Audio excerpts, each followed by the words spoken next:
Good morning and welcome. It's nice to see a great turnout on a rainy March day here in Berkeley. This is a continuation of a series of symposia we've had over the years. Have we had one since COVID? I don't think we've met together. So at any rate, today we have Dr. Peter Hess, a member of our parish, who will speak to us, and a little bit of background on Peter.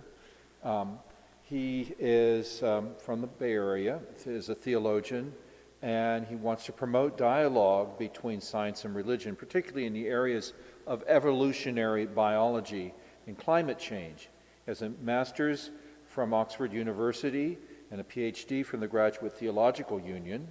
Is a co-author of Science, Catholicism and Science in 2008. He taught on the adjunct faculties of a number of universities and is a fellow of the International Society of Science and Religion and the American Scientific Affiliation. Also, he'll be teaching in the lifelong learning program at the University of San Francisco next year.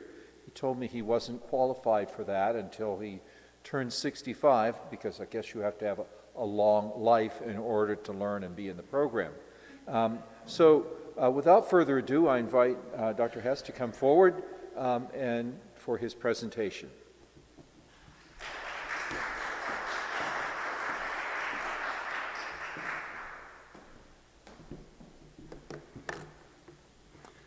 Thank you, Father Nick. I actually have to set my stopwatch here, because otherwise I might go long. So, just looking around at you in the congregation / audience, I was thinking about how the communion of saints, writ large, is represented in our parish. And I'll just give one example. There is a Indian Jesuit friend of mine, Kuravila Pandikatu, who I met 25 years ago in the Science and Religion Dialogue. He came to some of our conferences in Berkeley. And to my great joy, a couple of weeks ago, I met our resident priest, Father Wilson, in the front row, who turns out to have been a student of Kuravila Pandikatu's. And so the communion is international, intercultural, intergenerational. And there are so many wonderful things to say about this that I'll just dive right in. First of all, I have a saying I live by, WWNS, what would Norah say? Because I propose something and Norah says, now Peter, that's not going to work. This is a lecture, not an 8-week class. So I'm going to say what I'm not going to say and what I hope to say, and to emphasize that this is a discussion, not a course. We are a communion of saints in the making. I'm not going to speak about 6 topics that I think Father Nick should propose colloquia for in the future. Theodicy. How can we believe in a good and loving God in light of recent events such as wildfires in Maui and floods in India and horrific warfare in Ukraine and Gaza? How do we think about Christology, Logos, incarnation? Soteriology, the theology of salvation. From what are we being saved and to what? Theology of revelation. How might God reveal God's self elsewhere in the universe? Sacramental theology, which is so central to our communion. How does it function and how is it made manifest? Eschatology. In light of science, what is the Christian hope? Obviously, what I say and what Norah and I will be saying later touches on some of these, but these are not central topics. What I do hope to communicate is theological anthropology, that is the place of Homo sapiens in the cosmos, some elements of the history and doctrine of the communion of saints, and then in the third and final part, where Norah and I sit down in front and engage with the audience, we're going to look at contrasting models of the communion of saints for our families, our parish, and our world. What I'd like to do, among other things, is practice 2 things today: public theology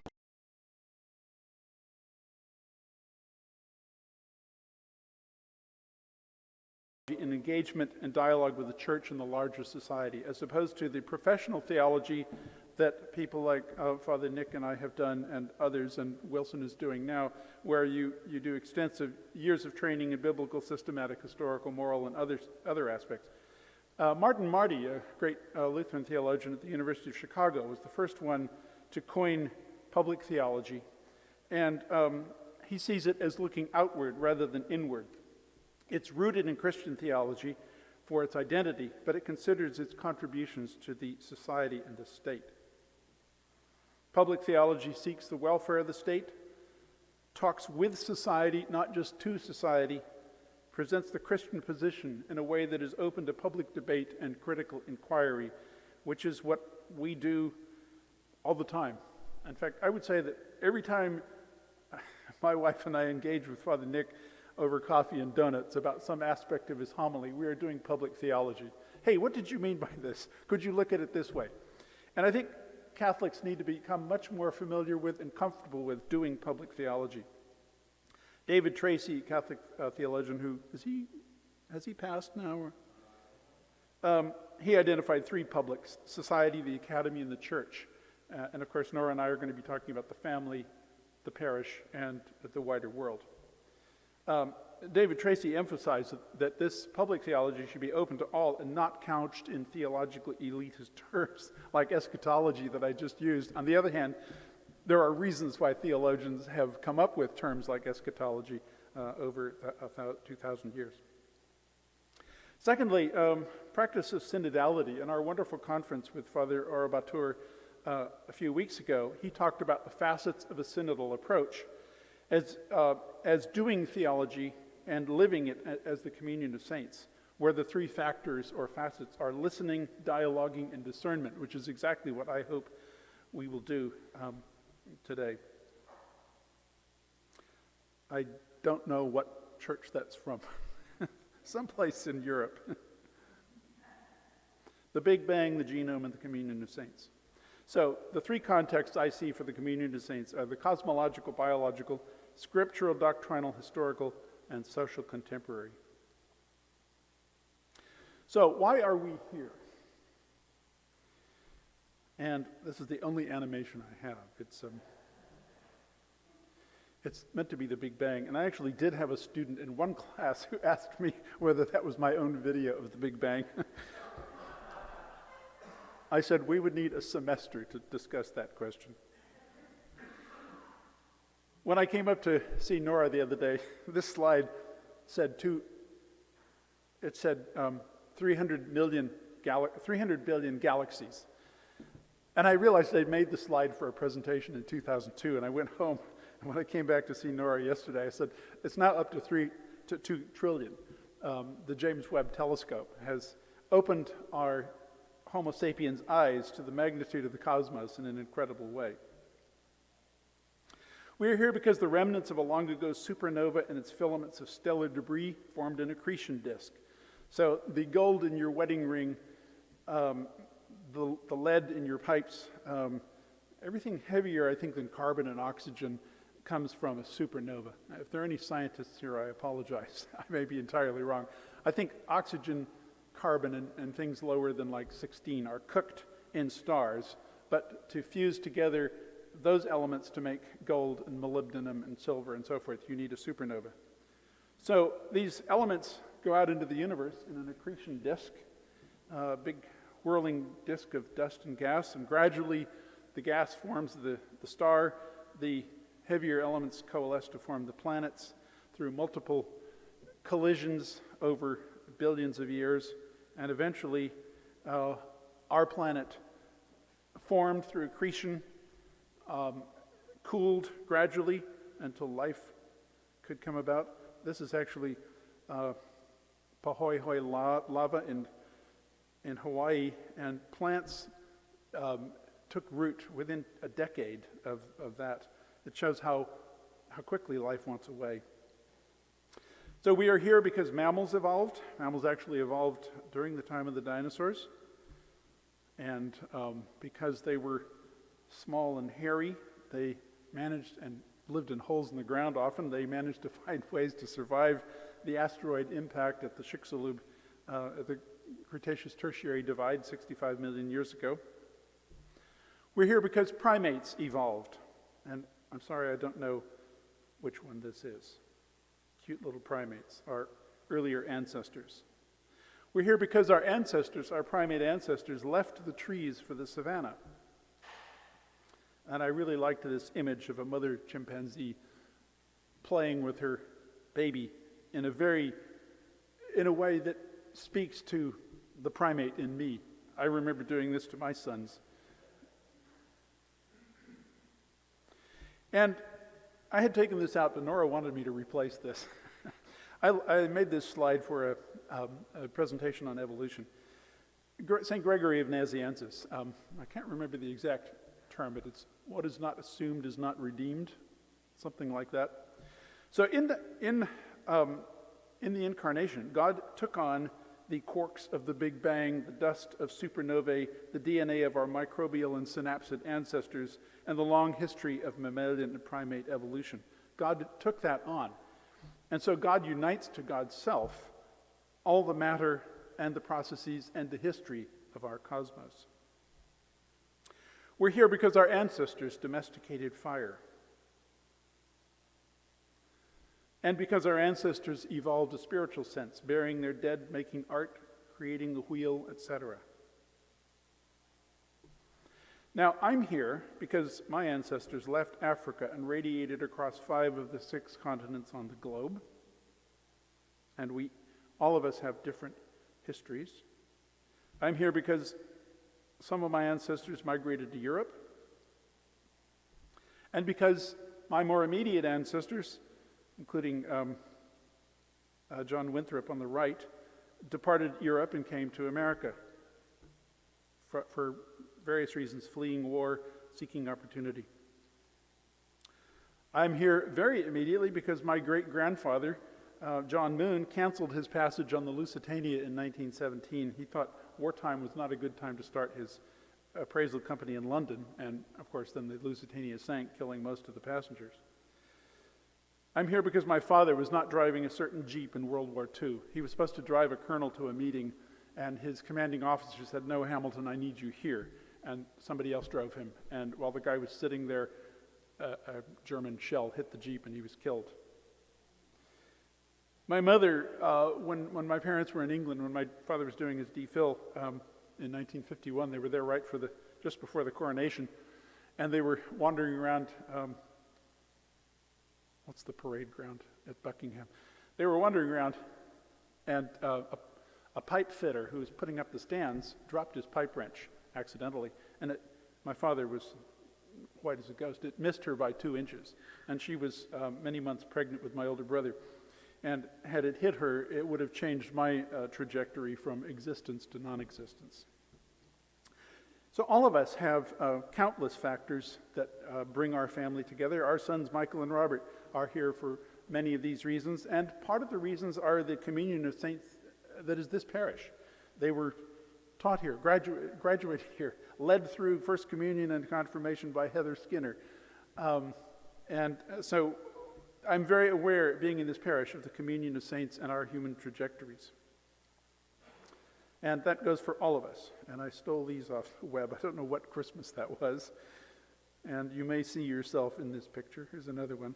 I don't know, was that a First Communion or Easter? Okay, Easter season.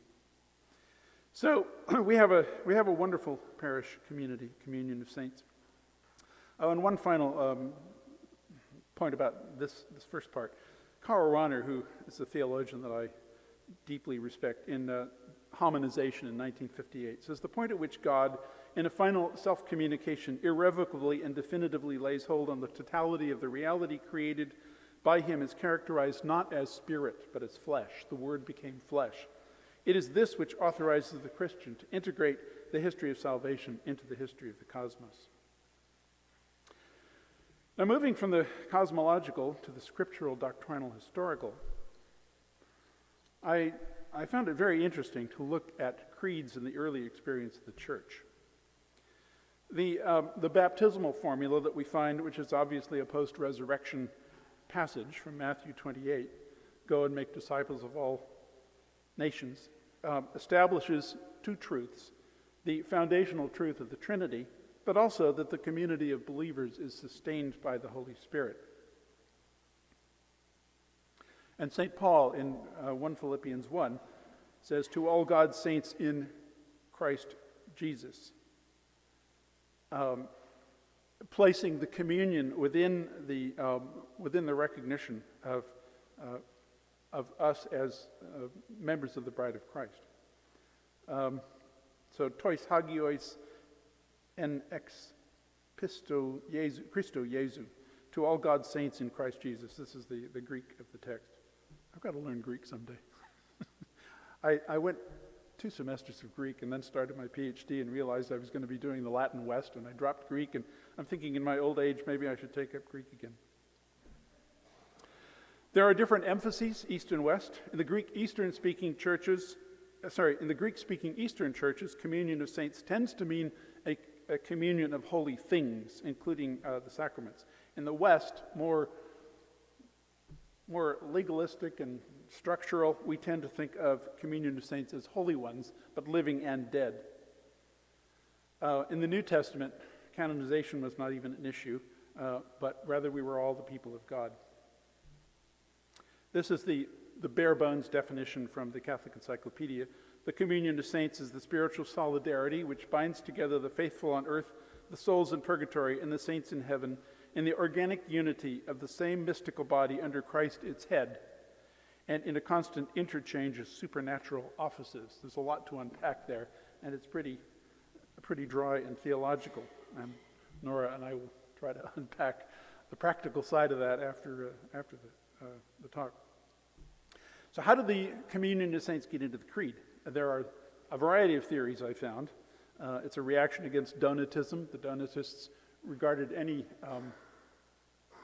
Christians who had failed to be martyrs as not worthy of being Christian. And so this would make the communion of saints an African conception bearing on church membership.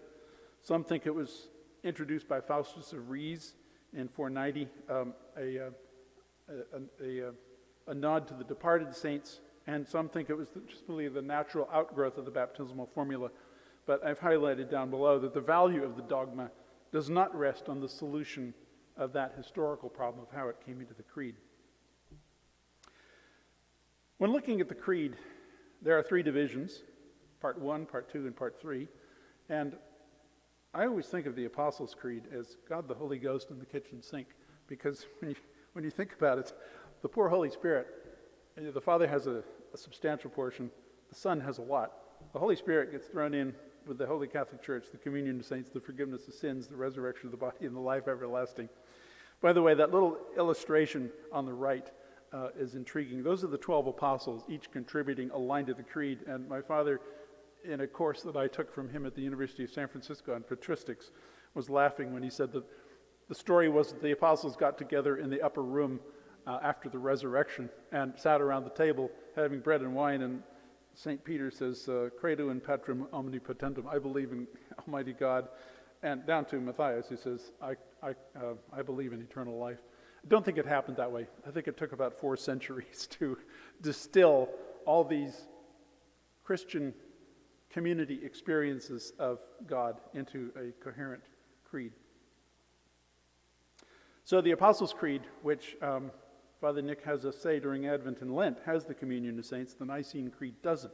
I've always wondered, why does the Nicene Creed not have the communion of saints? Now, I'm not an expert in creeds, and you may ding me for this.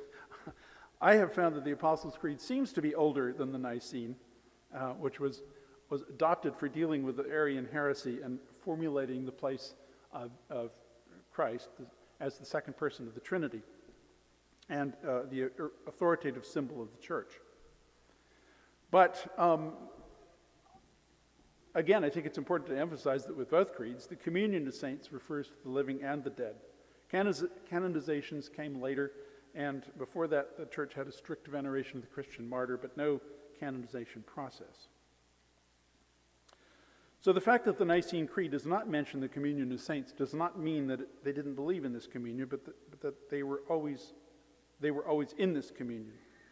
And as Pope Paul put it, we believe that in this communion, the merciful love of God and his saints is ever turning listening ears to our prayers. So how was the relationship over the next 1,000 years conceived of between Christians who had died and those who were still alive? What was the communion of saints and how did it function? I'm going to have to read something from my laptop because I couldn't print it out. Sister Benedicta Ward is a very interesting historian who I sadly never, she was there at Oxford when I was there, but because she was in the Faculty of History and I was in the Faculty of Philosophy and Theology and I had a lot to do, and I mean a lot of studying and a lot of pubs to go to, I just didn't manage to get to any of her lectures, and I really wish I had. I didn't know really much about her. But she was an expert in medieval sanctity, and she wrote a wonderful book that you can still get called Miracles in the Medieval Mind, where she examines the Augustinian theory of miracles in the Middle Ages, discussing representative shrines, the miracles with which they were associated, and the shift toward popular devotion in this period. In particular, I'm intrigued with a story from the monastery of Conques, and if you ever have a chance to get to Conques in southern France, it's a gorgeous Benedictine monastery surrounded by chestnut trees. And it was founded in 819, where Benedictine monks led a quiet life of contemplation for the first half century. But by 866, the monks were ready for a little more market share of the action, and they set their sights on acquiring a genuine relic, which was the key to bringing in religious pilgrims and their gold coins to Conques. To achieve this, one of the monks was dispatched to join a different monastery in Agen, which happened to be the home of the relics of Sainte Foy, reputed to cure blindness and free those in captivity, and that refers to Saint Faith. In life, Saint Faith had been a Roman girl martyred in the town of Agen as part of the Diocletian persecutions in 303. Legend holds that the 12-year-old girl was first placed on a red-hot griddle, and when holy intervention stopped that from killing her, she was beheaded. After her death, her relics performed the usual assortment of miraculous cures and visions, making them a crowd-pleasing feature of the church, which is precisely why the Conques monk stole them from Agen and relocated them to the monastery in their town. As the pilgrims flooded into Conques, Sainte Foy developed a reputation for unusual cures. For example, when a knight came to her seeking a cure for a herniated scrotum, Sainte Foy helpfully suggested, via a monastic vision, that he first find a blacksmith willing to smash his testicle with a white-hot hammer. Amazingly, this nobleman followed her divine instructions and was apparently committed to this terrible plan right up until the last minute, when he fainted and fell backward away from the hammer's strike, and his condition was miraculously cured by the force of his fall. I don't think UCSF would approve of that. My favorite story about Sainte Foy involves a prolonged drought in the region of Conques, which so threatened the grape and wine harvest that the monks took action. They darkened all the windows in the abbey church, removed the statue of Sainte Foy from her niche in the wall, laid it face down on the stone floor of the abbey church, and sternly flogged it with brambles over the course of several days until their punishment of Sainte Foy produced the desired rain. Now, this account vividly illustrates the lively and graphic sense and experience of the communion of saints in the medieval mind. Sainte Foy was not dead, but very much alive, and she both served the monks of Conques and was in turn served by them, quid pro quo.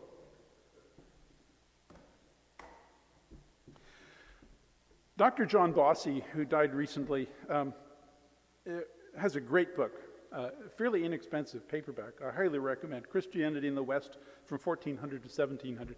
And he's asking, with all the turmoil of the Reformation and Counter-Reformation, what were the common people doing? How was their life? And he looks at the persistence of the communion of saints, the belief in communion. And one of my favorite stories is that on All Souls Day in Germany, the families would cover the hot metal surfaces of stoves and fireplaces so that their naked deceased relatives who were wandering around on All Souls Day wouldn't burn their backsides on the hot iron when they returned home for some company with the living. Now, the Protestant Reformation brought a big challenge to this because obviously late medieval Christians in Protestant areas still like their saints, still like their communion of saints. But a new era of the old controversy of iconoclasm erupted. And iconoclasm had developed in the Byzantine Empire a number of centuries before, where the puritanical iconoclasts wanted to take literally the Ten Commandment prohibition against graven images, and they went around smashing icons, and the iconophiles or iconodules tried to save them. Then, as happens in history, 700 years later, another outbreak of iconoclasm happens this time in Europe. And here you have images of reformers smashing statues in Northern Europe. Radical reformers in Switzerland, the Netherlands, and England under Henry VIII and later Cromwell attacked churches and public buildings, destroying any figural images they could lay their hands on, including the Virgin Mary, Jesus, and even the crucifix. I found in the course of this research an interesting book that I'm going to try to get by Carol Piper Hemming, Protestants and the Cult of Saints in German-speaking Europe from 1517 to 1531, where she talks about the struggle of religion to maintain the communion of saints in the face of iconoclasm. And, reformers strongly and in some senses rightly denounced the cult of the saints, but they also took something very important away.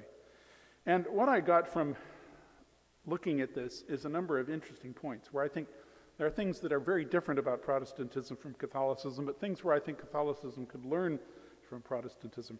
In many Protestant churches, the word saint came to be used more generally to anyone who's a Christian. Anyone who's within the body of Christ is a saint because of their relationship with Jesus Christ.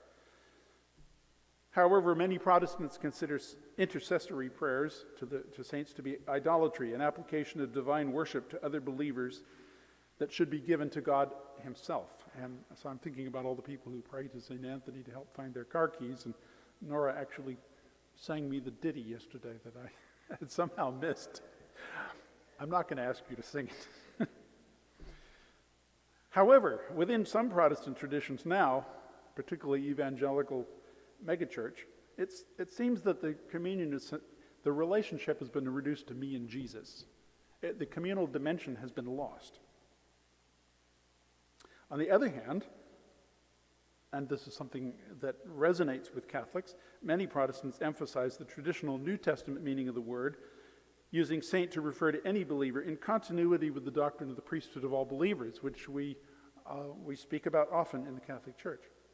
So I think it's important to bracket this discussion, pending synodal conversation with our non-Catholic sisters and brothers. There I was thinking of bringing in Lizette Larson-Miller and Diane Bowers, my Episcopal and Lutheran friends, to have an interesting conversation about Protestant and Catholic visions of the communion of saints. Finally, a great book by C.S. Lewis called The Discarded Image. He talks about the saints and demons as being part of the penumbra of beings outside the realm of the living. And he talks about how to understand the process fully of how the saints disappeared would be to grasp that great movement of internalization, that consequent aggrandizement of the human and desiccation of the outer universe in which the psychological history of the West has so largely consisted. So the disappearance of saints, the panoply of saints, and I say this in recognition of the fact that many of us had holy card collections when we were kids. It's still a living tradition for some of us. But he does talk about how things have been changed. And one of the things that I want to talk about when Norah and I get together afterwards is how models change. No model, this is Lewis's words, no model is a catalog of ultimate realities and none is a mere fantasy. Each is a serious attempt to get in all the phenomena known at a given period, and each succeeds in getting a great many. But also, no less surely, each reflects a prevalent psychology of an age almost as much as it reflects the state of that age's knowledge. So finally, to the social and contemporary context for the communion of saints. It's a religious idealization of human solidarity in pursuit of a common goal and endeavors. Examples: Church of Faith and Community, manifesting belief, practice, and hope. an ethnic community celebrating heritage, tradition, a university or school, pursuit of knowledge and enrichment of the community, just like the School of the Madeleine that our kids went to, has its traditions, has its communitas. And I'm struck by how my sons are still friends with some of their Madeleine friends, that they grew up in a community that really enriched them. A working group, a mutual aid and service of humanity, or a sporting club or team. And I think it's fair to say that my wife and I belong to the cult of the Golden State Warriors. And I even refer to Warrior games as liturgies with Archbishop Steph Curry. There is a sense of belonging, of communitas. And in fact, we went to a game that our son gave us tickets to where the Warriors were up by 1 point, and in the last 5 seconds, and I don't remember which game it was, the opposing team made a shot and won by 1 point. And so this elation suddenly went to utter devastation in 1 second. But then what was strange was I hadn't been in Chase Center before. The 10,000 people in the Chase Center, within 5 seconds or 10 seconds, they were in joy of being in community. The loss meant nothing. The loss was past. We're here with friends. There's been no shooting. We're sitting next to people of different ethnicities, different genders. We're one community of Warriors fans. Now, I'm going to go to something, for 4 slides, something very completely different, because I want to tell you about a community, and I talked with Father Nick about this, and he was the one who suggested I put it in.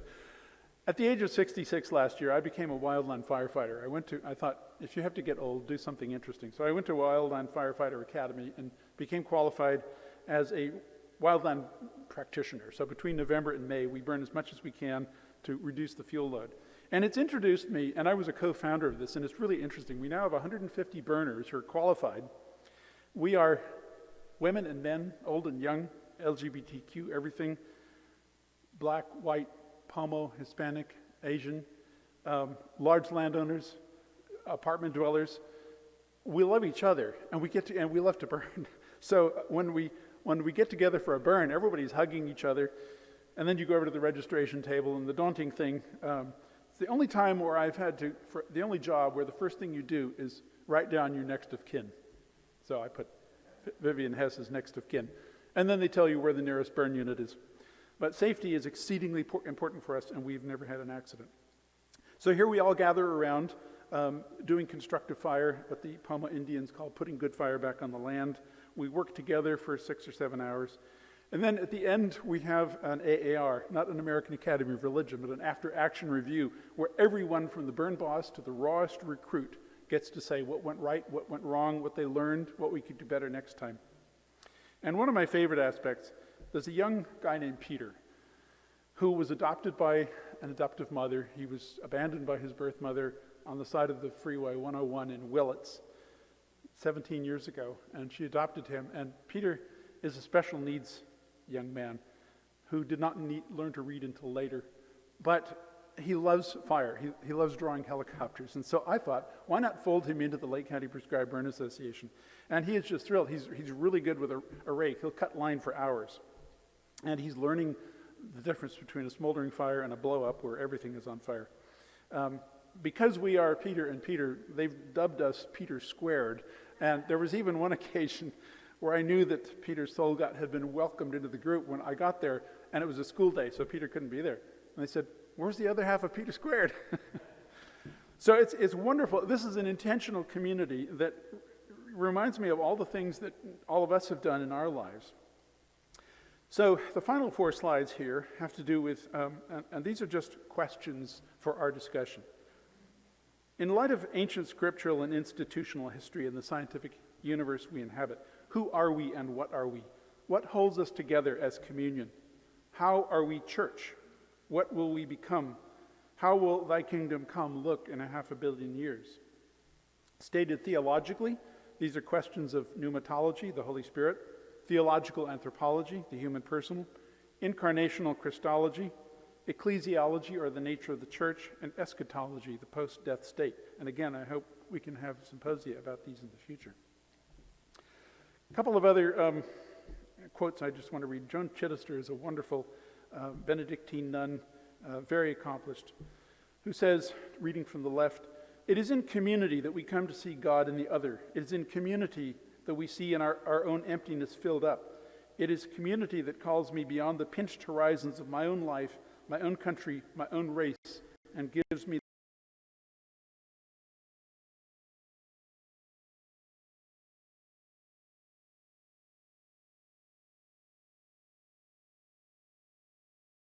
each other. We know him in the breaking of the bread, and we know each other in the breaking of the bread. And we are not alone anymore. And she talks about heaven as a banquet. And then Mary Thea Bowman, who Norah helped me with yesterday, and I could not find a quotation from her, but she was a black Catholic religious sister whose way to canonization was opened in 2018. There are so many saints and saints in the making who we need to draw into this conversation who are different from us. So I'll conclude with Pope Francis's Fratelli Tutti on fraternity and social friendship from 2020. Human beings are the sincere gift of self to others. I communicate effectively with myself only insofar as I communicate with others. Life exists where there is bonding, communion, fraternity, and life is stronger than death when it is built on the true relationship and bonds of fidelity. Love also impels us toward universal communion. No one can mature or find fulfillment by withdrawing from others. By its very nature, love calls for growth in openness, makes every periphery converge in a greater sense of mutual belonging. As Jesus said in Matthew 23:8, we are all brothers.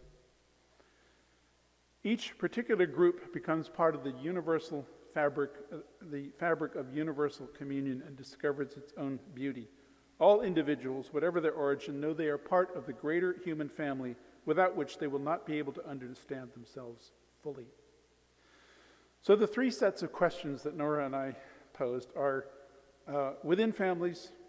four sets. Within families, within our parish, the wider world, and how do we address all the issues of gender equality, race, ethnicity, economic class, generations, life experience, and I would even put neurodiversity. There are so many different elements of being human that need to be part of this conversation. So, the communion of saints in our families. How do we model the communion of saints in our families and extended relationships as couples, partners, parents, children, siblings, school and team and scout friends? How is our diverse School of the Madeleine a locus of communion?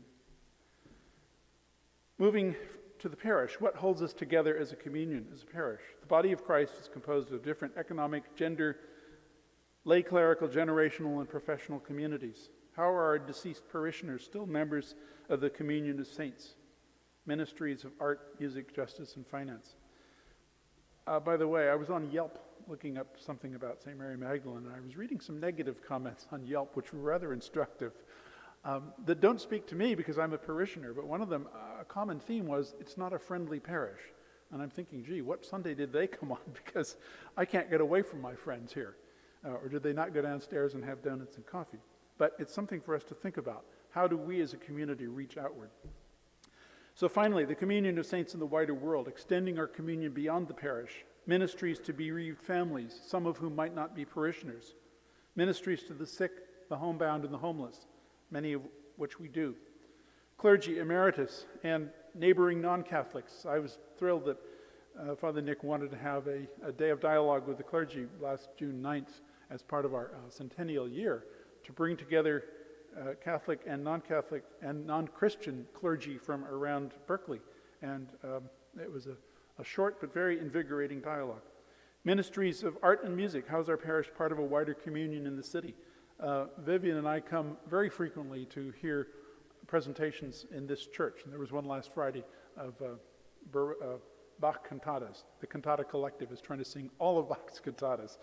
And lots of people came who are not Catholic, who may have not been in this church, may have not been in this church, but they're familiar with it. It's a familiar context, and that is part of our communion reaching out. Finally, how does our outreach in justice, finance, etc. affect the world? And then the fourth category that came after I talked to Norah was, how do we model sanctity through our manifold differences at the core of our being? Gender equality, gender differences, race and ethnicity in a polycultural world, economic class, generations, life experience, native-born immigrant, and so forth. So, all of those are things for us to discuss in the remaining time.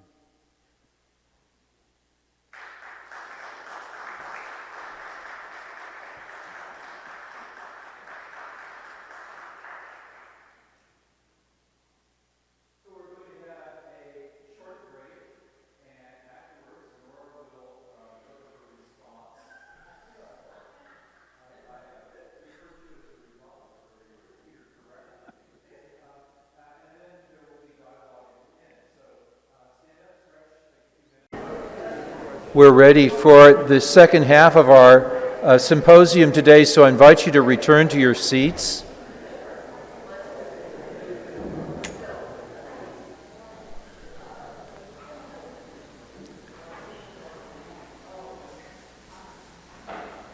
The way we've conducted this in the past is basically there will be a dialogue between Norah and Peter about Peter's talk. Norah, I think she has some initial remarks to start out, and then we'll open the floor up to questions and answers.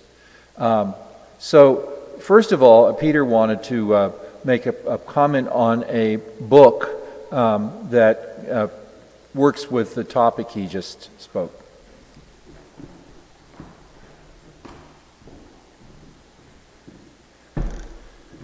I just wanted to read the concluding paragraph from an essay that I have that came out in a book called Theology in Star Trek. It came out last September, and this is a wonderful collection of essays about everything from the Borg and the problem of evil to personal identity. And my essay is called Identity and Moral Personhood in Star Trek, Deep Space Nine, and Picard. And one of my conclusions is that personhood is societal and interpersonal, emerging through interaction with others, as expressed by Brown and Strawson, who say interaction with the physical and social environment as active agents provide them with the necessary feedbacks for learning and development. Hugh, the Borg, can only begin to emerge into personhood when he is separated from the monolithic collective of the Borg and enters into relationship with Geordi and Picard. Data, the android, has a perennial quest to feel emotions and develop interpersonal relationships. His more developed daughter, Soji, in the series Picard, longs to be recognized as a person. Odo, the shapeshifter, contrasts the dissolution of individuality in the Great Link with the constellation of relationships he has developed in his life among solids, that is, humans, Ferengi, Cardassians, Romulans, and so forth. Chief among those being his love relationship with the Bajoran Kira Nerys. And I was interviewed by Chris Odiniak, one of Heather Skinner's old students, who actually interviewed Heather and Joseph Nagel. And he's going to interview me about this book, and I keep saying I haven't read it yet. I've only read my chapter. So if you're interested in the question of identity and moral personhood, I'd be very happy to send you a PDF. The book is $90, and they're not going to bring it out into paperback, and I don't understand publishing. But I just thought it was very interesting that even in science fiction, we see personhood as coming out through community. That's what I wanted to say.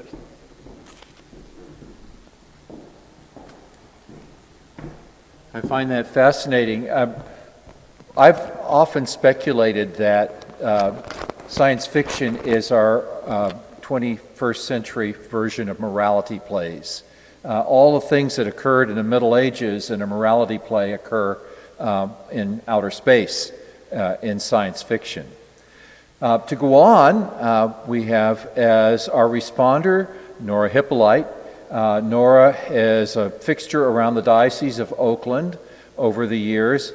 My first contact with Norah was at St. Leo Parish on Easter Monday, 1997. I awoke to find myself the acting pastor. And everybody had been fired, sent away, or quit. And I was the last clergy standing, I guess. So Norah stepped into the breach with me to see to it that the parish survived and prospered. Over too many glasses of wine at Chez Simone one night, I asked her, "How can I hire you away from Pacific Bell?" I did not know that eventually I would do that, and that's why we have her here now. So Norah is the pragmatist, the person that makes certain all of the I's are crossed and the T's dotted. And in the light of that, a good person to see to it that Peter is crossed and dotted as well, I guess. So to that end, we give you both Norah and Peter. Nora's going to some initial remarks, and then the dialogue will continue.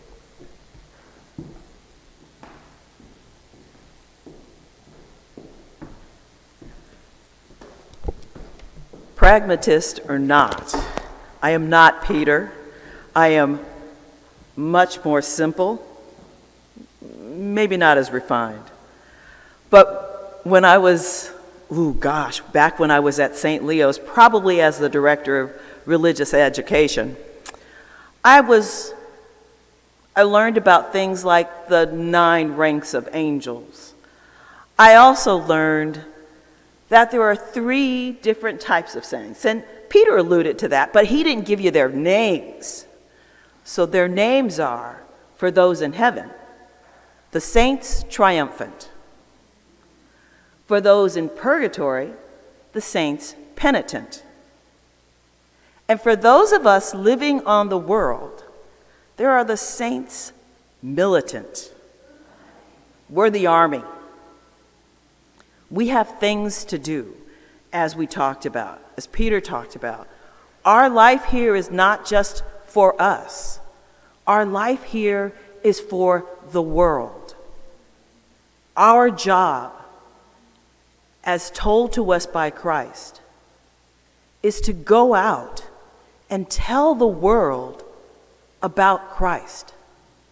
Help the world know who he is, what he is, and how he functions with us every single day of our lives to help us be the saints that we are baptized to be and are called to be. And so we begin.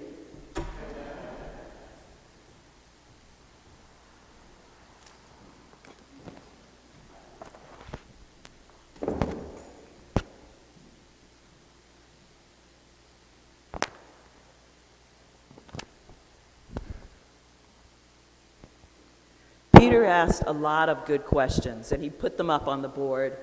So I was thinking about those questions, and first I thought about family. We all have family, or we all came from a family. How is the communion of saints really active in our families? That was not a softball question. It was not in. That was not a softball question, and it was not anticipated, even though Norah and I have sat together for the past couple of weeks. I think it's very organic for any family. I remember when we brought Michael home from UCSF on the second day he was born on November 12th, 1995. So it must have been the 13th or 14th. We came back to our apartment in San Francisco, put him in the bassinet, and we looked at each other and said, now what? Can we bring him back to the hospital so they can change a diaper? And we actually did very quickly learn. But I think just starting from the organic unit of parent and child, you learn very quickly what communion is when you've got this little being that is entirely dependent on you. And then, of course, through aging and discipline and tantrums and so forth, you learn the many facets of what it means to be a family community. And then we felt very fortunate in having the School of the Magdalene as the locus in which Michael and Robert came to young maturity, saying every day for 14 years total, let's be good to one another and pass it on, the school motto. And, they're now great young adults, having come through a lot on their own and coming out of this family unit and coming out of this parish. So I'm not sure whether that fully answers your question, but I would start with the organic and then move to the community and then to the world. All right, next question.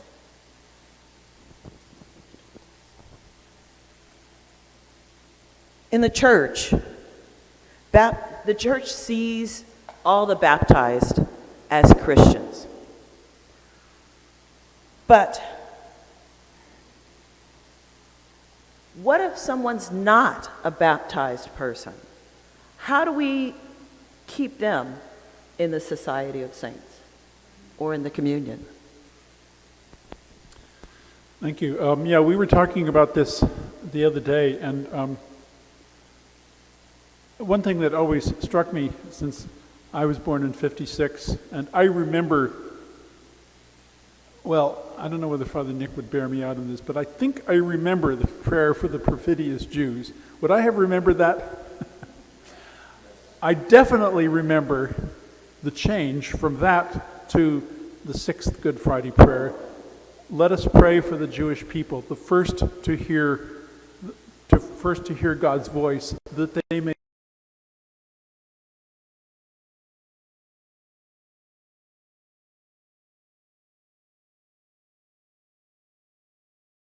experience. You are part of our wider communion.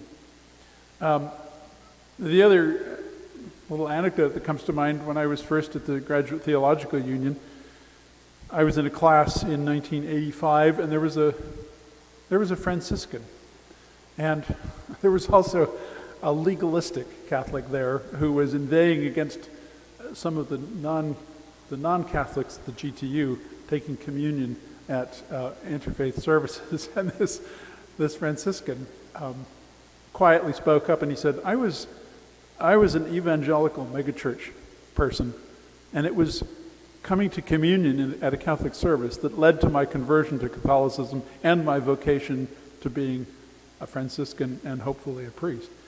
And I thought, well, there's nothing I can say to argue against that man's experience, coming as somebody who was outside of our communion and yet felt welcome in the communion.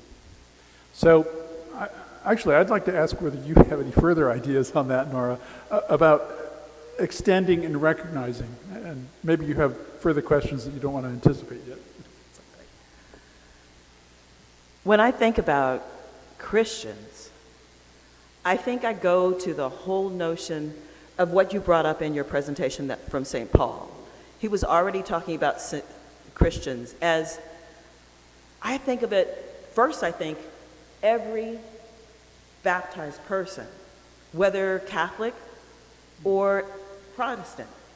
But then I have to think outside that box, because each and every one of us is born in the likeness and image of God. And if each and every one of us is born in the likeness of image of God, are we not all brothers and sisters? And if you're in the likeness and image of God, are we not all saints? It's something to ponder. It's not what the church may agree with, but even the church says, like-minded people, you don't have to be baptized. Does that help? Yeah, it does help. It anticipates a question you were talking about in the pew earlier about people who are not very good and may do things that we don't like at all or we don't approve of, or that are entirely contrary to the Christian message. So, without wanting to draw circles and say, okay, here's the real communion, here's the inner communion. You people are in the secondary, or the outer ring, and then there are further rings, and then there are those who are not part of the communion. I guess I'm wondering, and I'm thinking out loud, as you would be, and as all of us would be, what do we think about the continuity of the human species? The people who came to my Aristotle talk 2 years ago from Zaytuna, there were a lot of Muslims present because the person doing our Plato talk was a teacher there. What about all the non-religious people in our walks of life? And I have some profoundly good atheist friends on Facebook that I regularly discuss with, and there are many things we agree with, like you could be a devout Catholic and a devout atheist, but you're opposed to MAGA on a political level. And so there we have something in common. I guess the question I would ask you or anybody who wants to participate here, how wide is our communion? Do we need guardrails? You know, and I've been in Catholic churches where they say, if you are not Catholic, you may come up for a blessing, but nothing else. I've been in Catholic churches where it says you're welcome to come up without putting any guardrails. I don't know. I'm not going to answer that question. I'll let someone else answer that question. Is there anyone who has a response?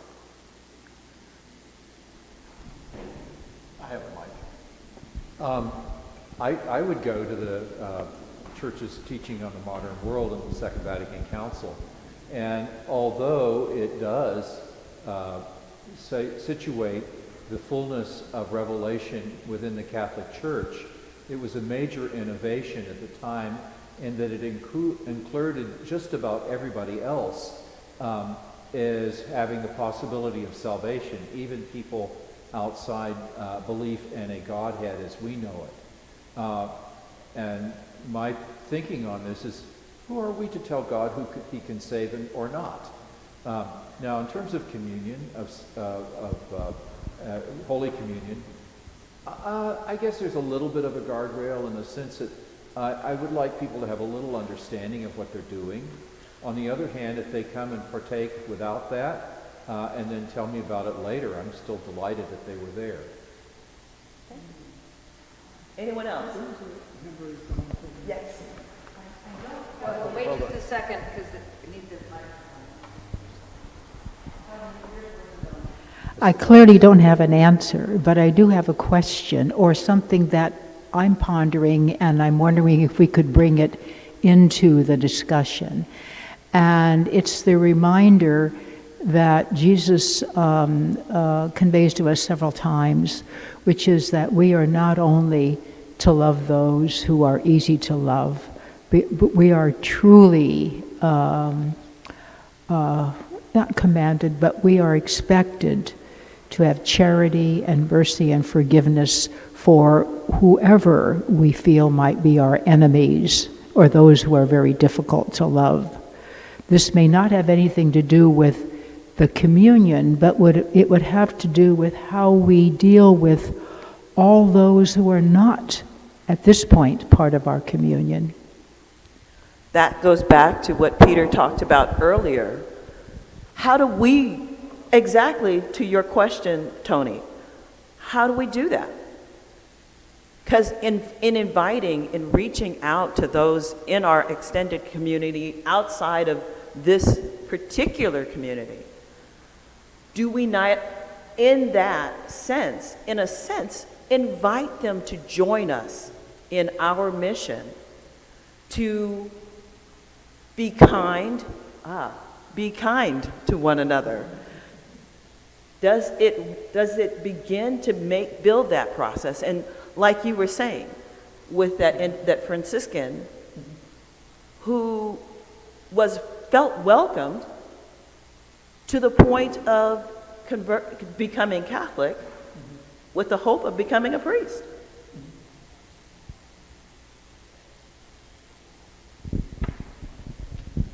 I just wanted to respond to that in particular before a new question. Somebody that I think we've had in this parish, Lisa Fulham. She actually went back to being a veterinarian. She was a theology professor at the JST, but she moved back east and she was a veterinarian before she became a theologian.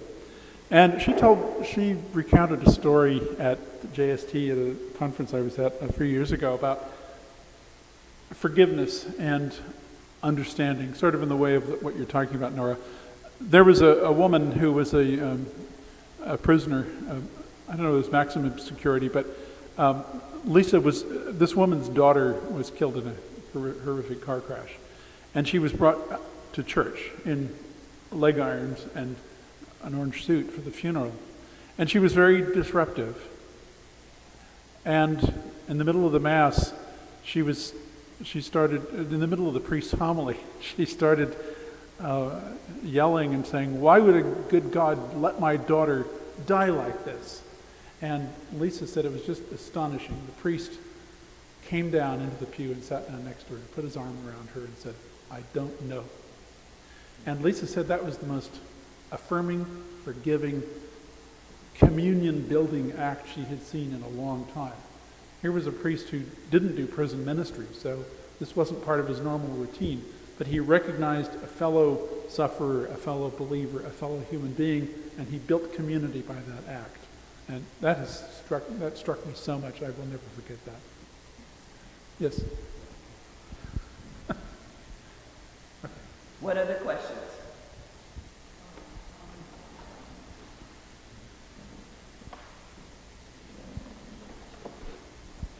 When do we get to ask questions about the talk? Now.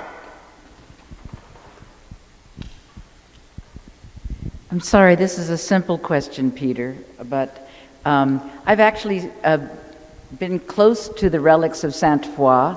When I first moved to Paris, the relics were there at Notre Dame, and I had no idea who Sainte Foy was. And I actually have no idea why you told us her story. So I wondered if you could, I must have missed something because you were speaking a bit fast. So please, could you maybe just recap why she was part of your talk? I'm sorry for speaking so fast, Laura. I wanted to illustrate how Benedicta Ward, the historian, was trying to show the lively and vigorous relationship between medieval saints and their medieval patrons and believers. Sort of as a prelude, although she's not an early modern historian, so I'm drawing this conclusion, but we don't have that. We don't come here and take down statues and whip them with brambles to get it to rain. Why not? What has happened in the intervening millennium that we don't think that either efficacious or particularly edifying? And so, I'm humored and delighted that the monks had that lively a relationship of faith with Sainte Foy. As a footnote, there's a young woman that she's my age, so I guess she's old now. I hate to say that. I always think of her as a young woman who sat next to me in a graduate seminar at Cal, whose dissertation disproved the existence of Sainte Foy, which was a bit of a downer for me because I always wanted her to exist. And I would say it doesn't really matter if her relics are in Paris. But, you know, the idea that for much of Christian history, we had a much more lively and engaged relationship with the saints is to me a good thing. The question is, what can we draw from it? You know, that Norah and I have been thinking about. Where are the saints nowadays if we no longer believe these stories? And, I'm sorry, Norah. But, you know, do you see sainthood in the people who, you read about on Nextdoor who are breaking windows and stealing catalytic converters? Where is Christ in them? Where is the community in them? Do you want to comment on that? Which goes back to a question I thought about asking. If in science, things are created and developed for the good of all, but so often those same gadgets we created for good are used for bad, i.e. bipping. That little device that was created so that people could get out of their cars if their car went into water. But now we use it to break windows and steal things out of their cars.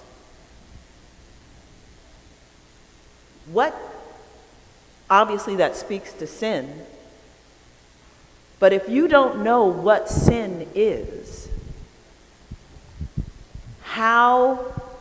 where does that put you? If you don't believe it's wrong, how does that change the whole idea of sainthood? Or does it change it? Because if you don't think it's wrong, if you don't believe it's wrong, is it wrong? And can we continue? That's a big question.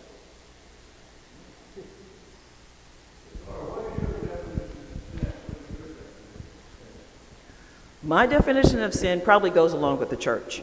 Choosing to do wrong even though you know it's wrong. Father Nick. From a more historical perspective, after the Reformation and the Enlightenment, there was a tendency to distance ourselves and our relationship with God and to look on things as being superstitious, which might well have been indeed engaging the whole person into a relationship.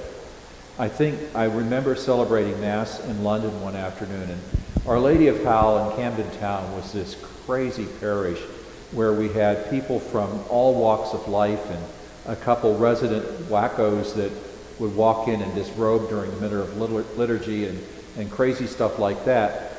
And I remember one afternoon I'm giving my homily, and there's this woman in a sari in the back of the church walking around touching the statues. And it was really annoying me that my intellectual dissertation to the community was being interrupted by this. And then it occurred to me, maybe she has a deeper connection with the life of Christ and the saints than I do.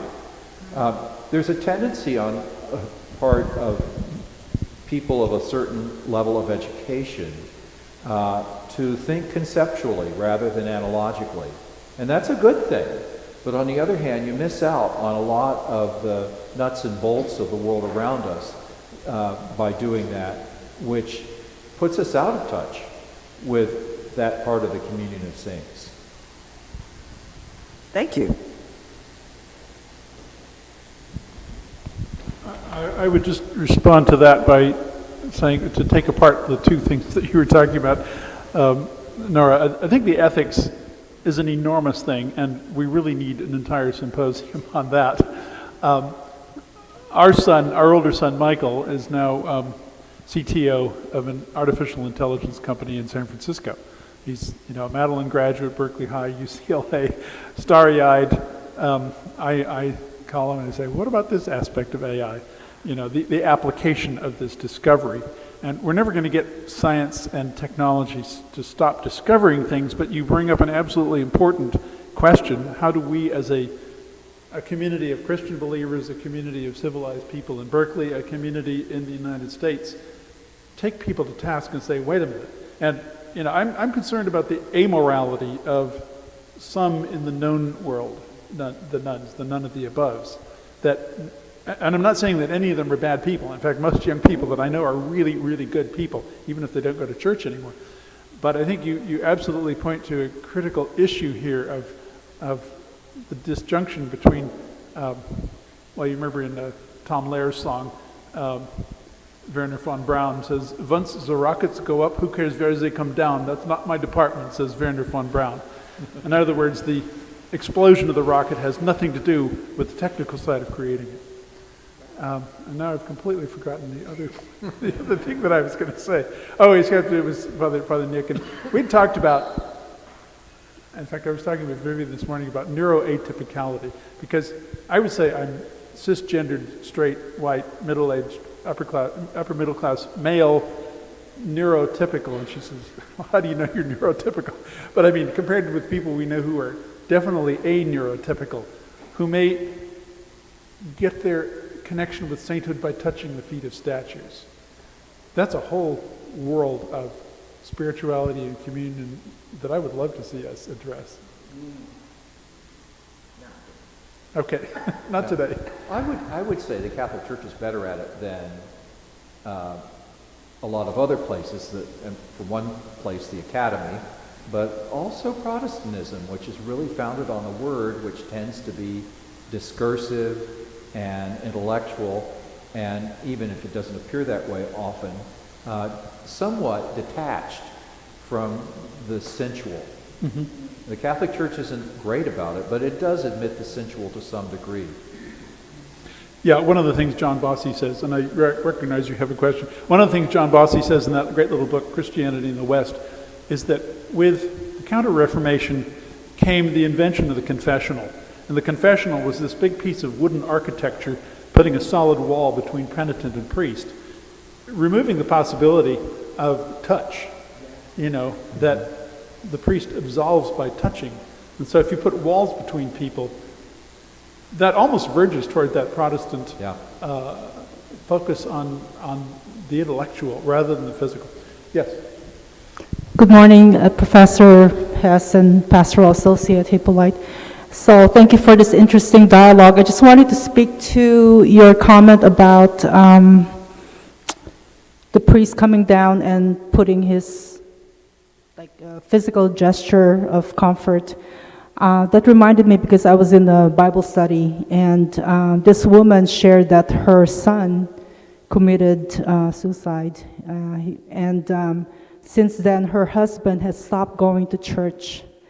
After the study, I was able to speak with her, and I said, I'm so sorry to hear about what had happened and about your husband refusing to come back to church because of that. And she said something very reassuring to me. She said, well, we have to realize it was not God who made her son do it, but the enemy. And so that speaks to us clearly that we do have spiritual battles every day. Some of us succumb. Some of us never find the peace that eludes us. But there are ways that the community of saints supports us. Our sacraments, our sacramentals, and I guess reaching out to people. We all have our struggles, and sometimes I do talk to some people that I trust. People are aware of what I'm going through, and the church penitent is here to buoy us up when we're trying to sink, when we're trying to find ways to somehow thread that water and go deeper than we expect. So I wanted to share that a parent somehow found a means to cope with the son who made that very bad decision. I found out that a friend of a friend's husband took his own life, ex-military, and so it was self-inflicted, and I'm praying for the repose of his soul. I think in discussing this, it's a very public outcome of a very private decision. Mm-hmm. We don't know what people are going through. Mm-hmm. In the spirit of Lent, we know that Judas supposedly made that very public outcome after he betrayed mm-hmm. Jesus for 30 pieces of silver.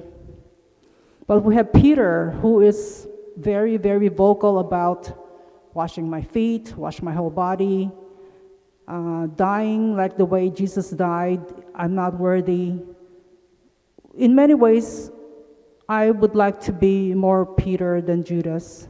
And that is not an easy decision, but in the spirit of Lent, we do have our journey to carry on, and that's one reason why I'm here this morning, to participate as a parish and also to learn from your dialogue. Thank you. Thank you very much. It's a very moving story with lots of threads that could go many different directions. And I guess one thread that I would hope could be explored is how is the communion supporting the communion of saints, supporting both her and the husband, who has taken such a desperate move of interpreting the loss of the son. Do you want to say anything to that?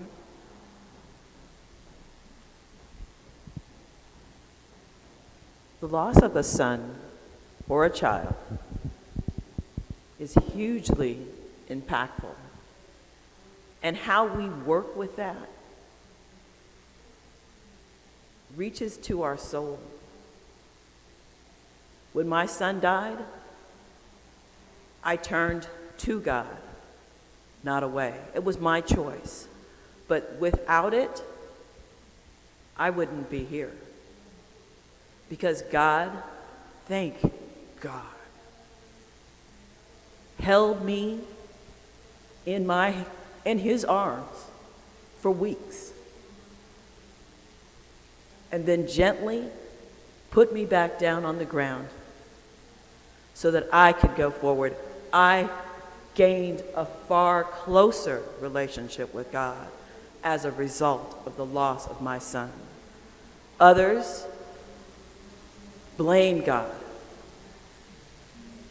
But hopefully, with prayer and community, they too will learn that God is there for them now and through that loss. all the time. Now I'm going to ask a different question altogether. Who is your favorite saint? Who is your favorite saint? I know this is going to be a very popular answer because everybody loves St. Francis. But my love for St. Francis comes from his love of animals, because he realizes that animals are sentient beings, creatures of God. He recognizes that. I'm sure that he recognized their suffering, which we don't do enough of today. And I really deeply believe that animals are just a different level of sentient being. Just to comment on that, not to preclude anybody else, there's a book you really need to read by Andrew Lindsay, Linzey. It's called Animal Theology, and he speaks exactly to what you just talked about. I discovered it about 30 years ago at an American Academy of Religion, and it's a wonderful book about bringing animals into the communion, into our community. I agree. St. Francis is at the top of the list, but I also love St. Anthony because he has found my car keys. I can't tell you how many times. And I never forget to thank him after he has found something I have lost. Because I think in the past I used to pray for things and it didn't occur to me to remember after, but I have made it a habit always to thank St. Anthony.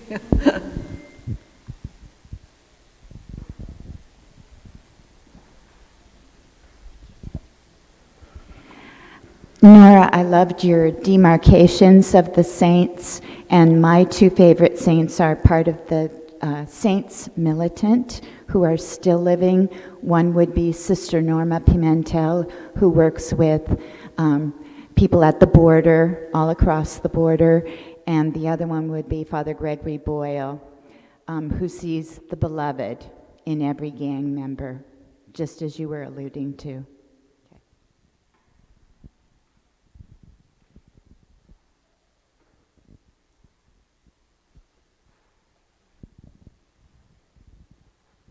This is only recently because I grew up not Catholic, and so for me the whole list of saints was something that I kind of knew abstractly, but only recently Saint Teresa of Lisieux, the Little Flower, actually has become more prominent for me, I think because of what she embodies.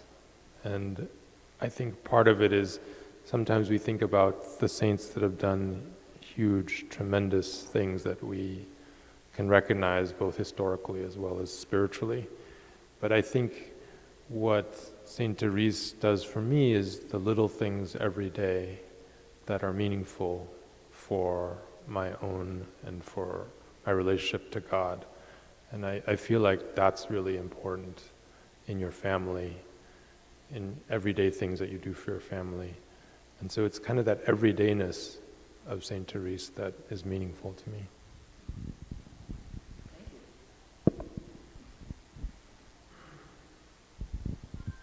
Anyone else? Well, go ahead, Katie.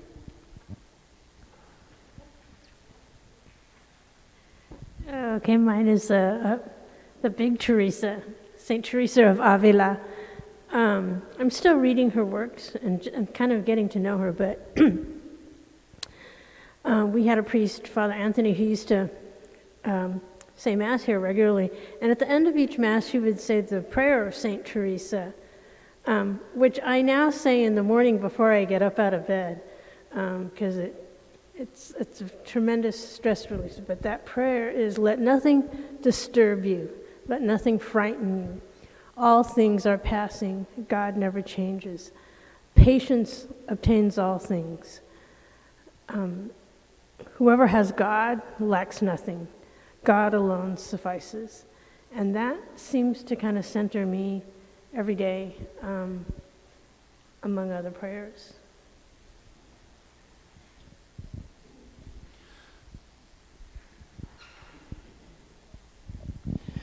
I think of the saints as beings like the sisters and the priests, mostly sisters who started schools in our country and hospitals in our country and organizations like that that are very much community building. And unfortunately, so many of them are falling by the wayside today as community sort of disintegrates. So anyway, I just think of those women and men who did that when it was so much harder, it seems, to have done that.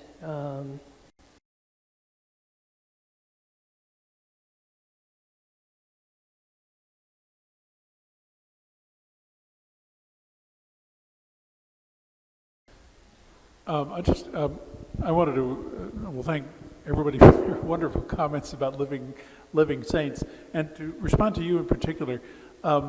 When I got back from Oxford in 1980, unemployed, I got a job teaching in a Catholic girls' inner-city high school in San Francisco, run by the Ursulines.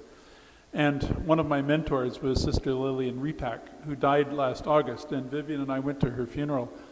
And what you're talking about with respect to communities disappearing was very apparent, because one of the sisters, Sister Margaret, who was Vivian's principal when Vivian was teaching in the grammar school, was one of the few, she may have been the only Ursuline there. And so you think about the nuns that you talked about who did all this incredible foundation at a time when society was very different, and suddenly the rug has been pulled out from under what they were and what they thought they were all about. It's very sad to me to think about the loss of community, but it also sparks questions for me. How do we build new community? How do we replace that? And as for saints, just to answer Norah's question, one of my favorite saints, just in mente, I don't pray to him, Jared Manley Hopkins has a wonderful poem to Alphonsus Rodriguez, who was a lay Jesuit brother, who was a doorkeeper. So for 40 years, he opened and closed the door for the priests and for the hostel people coming to stay at the hostel. And it's a beautiful poem by Hopkins, comparing it with flashed-off exploits of knights and bishops. And all this time, Alphonsus Rodriguez watched the door.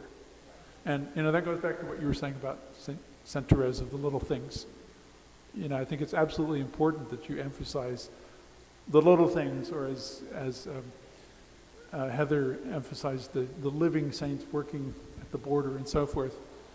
To take down out of the clouds from that image I had of the panoply of saints in some Italian cathedral, to bring it down into the pews as we've been trying to do this through this whole discussion. So basically my final thought is, each and every one of us is a saint. How will you be a saint for others? How will you make your life the saintly life?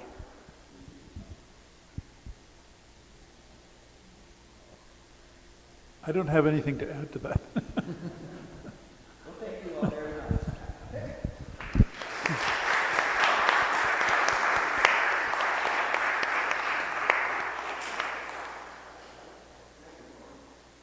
Thank you all for coming today.